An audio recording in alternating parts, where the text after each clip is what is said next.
پہلا کام ہو گیا دعوت الی القرآن، دوسرا کام امر بالمعروف نہی عن المنکر.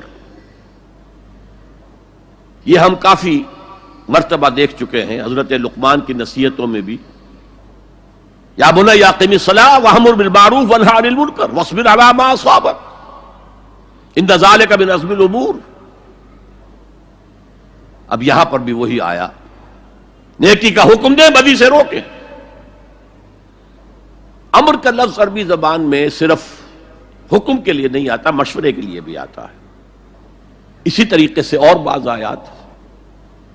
تو میرے نزدیک سورت بحیثیت مجموعی مکی ہے، اس کا پورا مزاج مکی صورتوں والا ہے، اس میں کوئی شک نہیں. البتہ کچھ آیات اس میں مدنی نہیں بلکہ اس اعتبار سے برزخی ہیں کہ حضور جب مکے سے تشریف لے جا رہے تھے مدینے کی طرف، اس اثناء میں نازل ہوئی.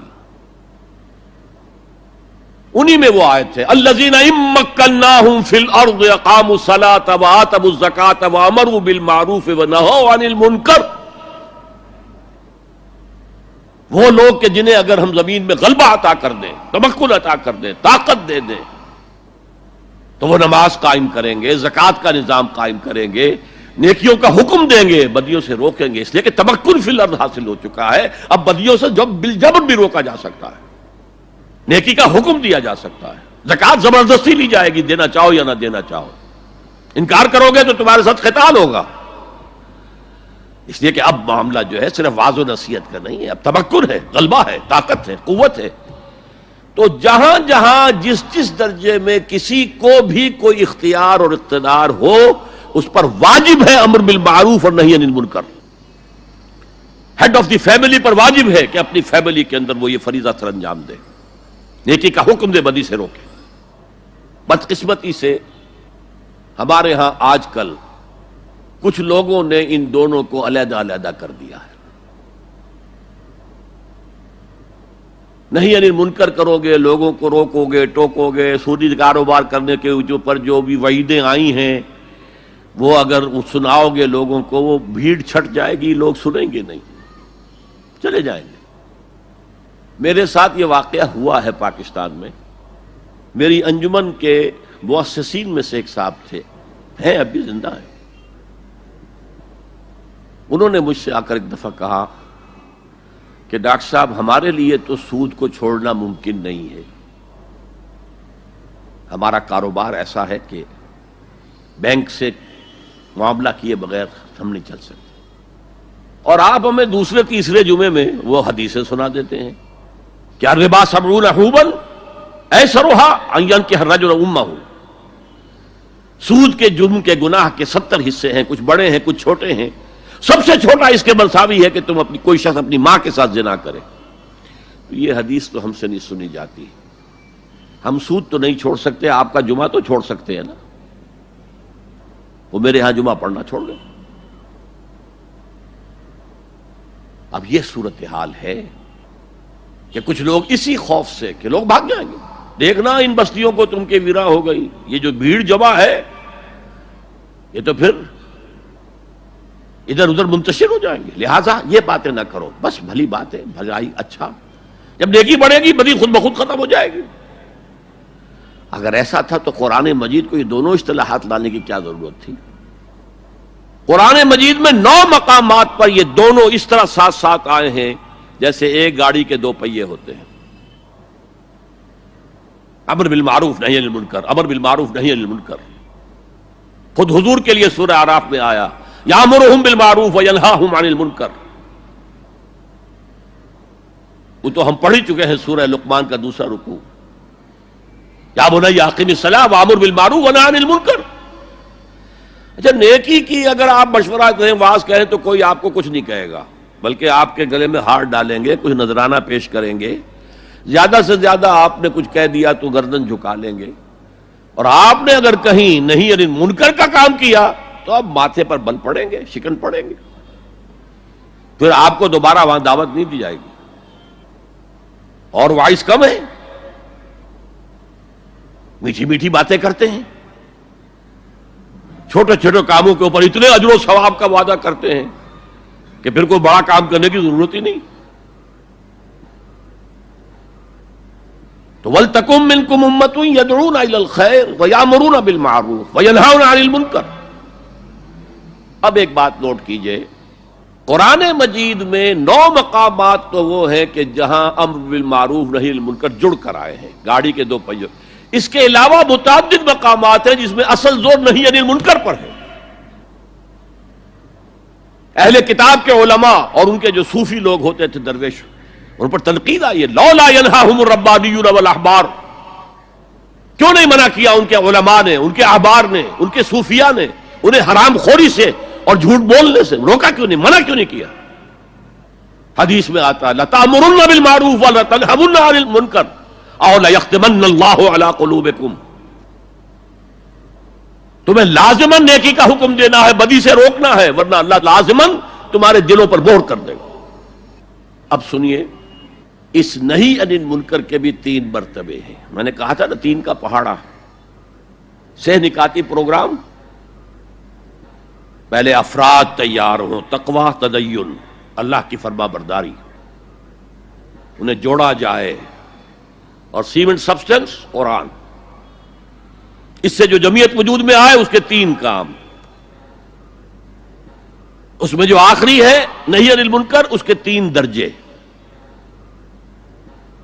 2 حدیثیں میں آپ کو سنانا چاہتا ہوں، دونوں مسلم شریف کی ہیں۔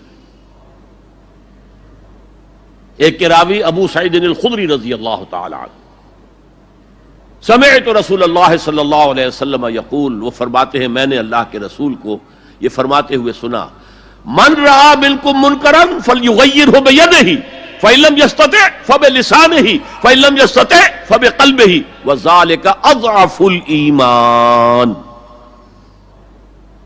تم میں سے جو شخص بھی کسی بدی کو دیکھے اس کا فرض ہے کہ طاقت سے، ہاتھ سے اس کو روکے، بدلے۔ اگر اس کی استطاعت نہ رکھتا ہو تو زبان تو استعمال کرے،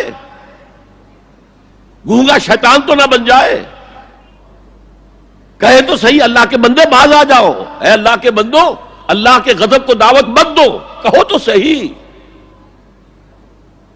اور اگر زبانوں پہ بھی تالے پڑ گئے ہوں اور زبانوں کے گدیوں سے کھینچے جانے کا امکان ہو جائے تو آخری درجے میں فإن لم یستطع فبقلبہ، دل سے شدید نفرت تو رکھے۔ راتوں کی نیندیں حرام تو ہوں، سوچے تو صحیح کیا ہو رہا ہے۔ وہ جو حضرت ابو بکر رضی اللہ تعالیٰ عنہ نے فرمایا تھا جب مانعین زکوٰۃ کا فتنہ کھڑا ہوا ہے اور آپ نے فیصلہ کیا کہ ان کے خلاف قتال کیا جائے گا، جنگ کی جائے گی، تو حضرت عمر نے بھی مشورہ دیا کہ نہیں، خدا کے لیے تیسرا محاذ نہ کھولیے۔ مسلمانوں کے دل مجروح ہے، مورال ڈاؤن ہے حضور کے انتقال کی وجہ سے۔ اب ایک محاذ تو حضور کی زندگی میں کھل گیا تھا، سلطنت روما کے ساتھ ٹکراؤ، غزوہ موتا، پھر اس کے بعد وہ غزوہ کہ جس کو کہا گیا ہے عسر والا، بھوک والا، تبوک، اور تیسرا لشکر تیار تھا حضرت اسامہ کی سرکردگی میں کہ حضور کا انتقال ہو گیا۔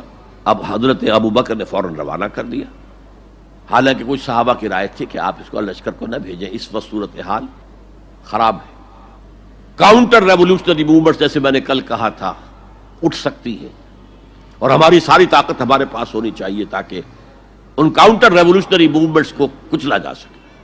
حضرت ابو بکر نے فرمایا جو لشکر حضور نے تیار کیا تھا میں اسے نہیں روک سکتا۔ اب حضرت عمر نے ان سے کہا اب تیسرا محاذ تو نہ کھولیے، دوسرا محاذ جو جھوٹے نبی تھے ان کے خلاف تو جہاد کرنا ہی کرنا تھا، وہ تو سری ارتداد ہے، مرتد ہو چکے ہیں۔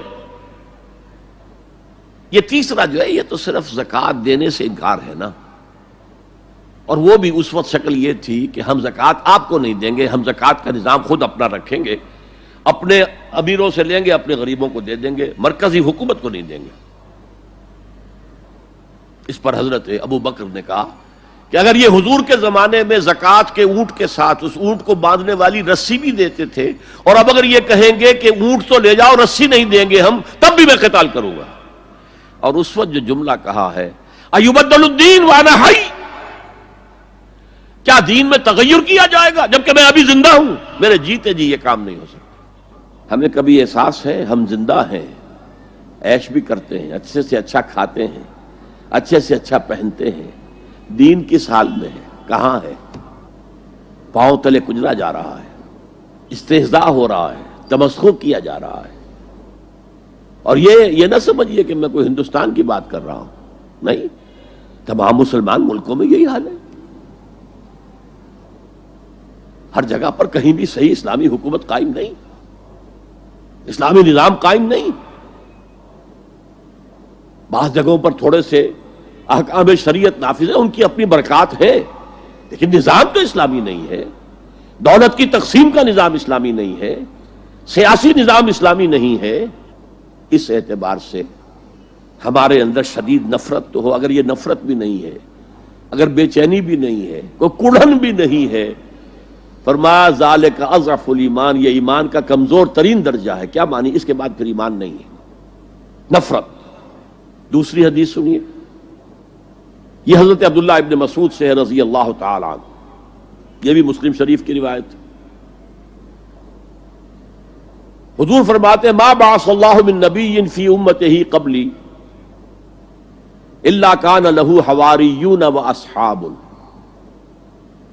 اللہ نے مجھ سے پہلے کسی بھی امت میں کسی نبی کو نہیں بھیجا مگر اس کے کچھ نہ کچھ حواری، کچھ نہ کچھ اصحاب تو ہوتے تھے نا، 2 ہوں، 4 ہوں، 10 ہوں، 12 ہوں۔ حضرت عیسیٰ کے حواری 12 تھے، ایمان لانے والے کل کہتے ہیں 72 تھے، بہرحال کچھ نہ کچھ ساتھی، حواریون و اصحاب یاخذون بسنتہ ویقتدون بامرہ، وہ کیا کرتے تھے؟ وہ حواری اور صحابہ اپنے نبی کی سنت کو مضبوطی سے پکڑ لیتے تھے اور انہی کے احکام کی پیروی کرتے تھے۔ یقتدون بامرہ، اقتداء کرتے تھے، پیروی کرتے تھے۔ ثم انہا تخلف من بعدہم خلوف، پھر ہمیشہ ایسا ہوا ہے کہ بعد میں کچھ ایسے ناخلف اٹھے، یفعلون یقولون ما لا یفعلون ویفعلون ما لا یؤمرون، کہ وہ کہتے وہ تھے جو کرتے نہیں تھے، اور کرتے وہ تھے جس کا حکم ہی نہیں ہوا۔ یفعلون ما لا یؤمرون، وہ اپنی ہی ایجاد کردہ روایات ہیں، اپنی ہی ایجاد کردہ بدعات ہیں، اپنی ہی ایجاد کردہ رسومات ہیں، ان پر لگے ہوئے ہیں، اور دعوے کرتے ہیں اللہ سے محبت، رسول کے عشق کے، جبکہ ان کے عمل میں نہ اللہ کی اطاعت ہے نہ رسول کا اتباع ہے۔ اب جب ایسی صورت پیدا ہو جائے تو کیا کریں؟ فَمَنْ جَاهَدَهُمْ بِيَدِهِ فَهُوَ مُؤْمِنٌ، تو جو مسلمان بھی ان کے خلاف جہاد کرے گا اپنے ہاتھ سے، اپنی طاقت سے، وہ مومن ہوگا۔ وَمَنْ جَاهَدَهُ بِلِسَانِهِ فَهُوَ مُؤْمِنٌ، اور جو ان کے خلاف جہاد کرے گا اپنی زبان سے، وہ بھی مومن ہوگا۔ وہی 3 درجے۔ وَمَنْ جَاهَدَهُمْ بِقَلْبِهِ فَهُوَ مُؤْمِنٌ، دل سے نفرت رکھ کر جو جہاد کرے گا بالقلب وہ بھی مومن ہوگا۔ فَمَا وَرَاءَ ذَلِكَ مِنَ الْإِيمَانِ حَبَّةُ خَرْدَلٍ، اس کے بعد تو ایمان رائی کے دانے کے برابر بھی نہیں ہے۔ اب یہ دونوں حدیثیں نہی عن المنکر پر ہیں کہ نہیں، جس کو ہم رائٹ آف کر رہے ہیں؟ میں نے بتایا آپ کو 9 جگہ قرآن میں دونوں چیزیں ساتھ ساتھ، اضافی طور پر آیا ہے تو نہی عن المنکر پر زور آیا ہے۔